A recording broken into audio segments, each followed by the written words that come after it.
আচ্ছা, শোনো না, যদি প্রত্যেকদিন সন্ধ্যার টিফিনে কি বানাবো এইভাবে মাথা নষ্ট হয়, তাহলে হাতের কাছে এই জিনিসগুলো থাকলে একবার এই রেসিপিটা ট্রাই করতে পারো। তুমি হাফ বাটি উষ্ণ গরম জলে 1 চামচ চিনি আর 1 চামচ ইস্ট 15 মিনিটের জন্য ভিজিয়ে রেখেছিলাম।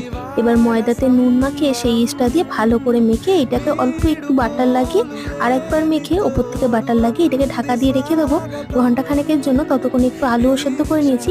একটা পুর বানিয়ে নেবো, গোটা জিরে ফোড়ন দিয়ে আদা রসুন কাঁচা লঙ্কা কুচি ভালো করে ভেজে তাতে ক্যাপসিকাম কুচি দিয়ে সেদ্ধ করে রাখা আলুটা দিয়ে রেগুলার যে মশলা আমরা বাড়িতে ইউজ করি সেই মশলা দিয়ে দেবো। লাস্টে ধনেপাতা দিয়ে লাবিয়ে নেবো। এইবার ওইটা দেখেছো ইস্ট দেওয়ার ফলে বেশ ভালো ফুলে উঠেছিল। ওইটাকে লাবিয়ে একটু বড় করে একটা রুটি বেলে নেবো। এক সাইডে পুরটা দিয়ে আমি ওপরে একটুখানি চিজ দিয়েছি। তোমরা চাইলে এখানে পনিরও গ্রেট করে দিতে পারো। এইবার ভালো করে যেভাবে মুড়লাম সেইভাবে মুড়ে উপর দিয়ে ডিমের হলুদ অংশ ব্রাশ করে 20 মিনিটের জন্য বেক করে নিয়েছি। তারপর টমেটো কেচাপের সঙ্গে সার্ভ করলেই রেডি।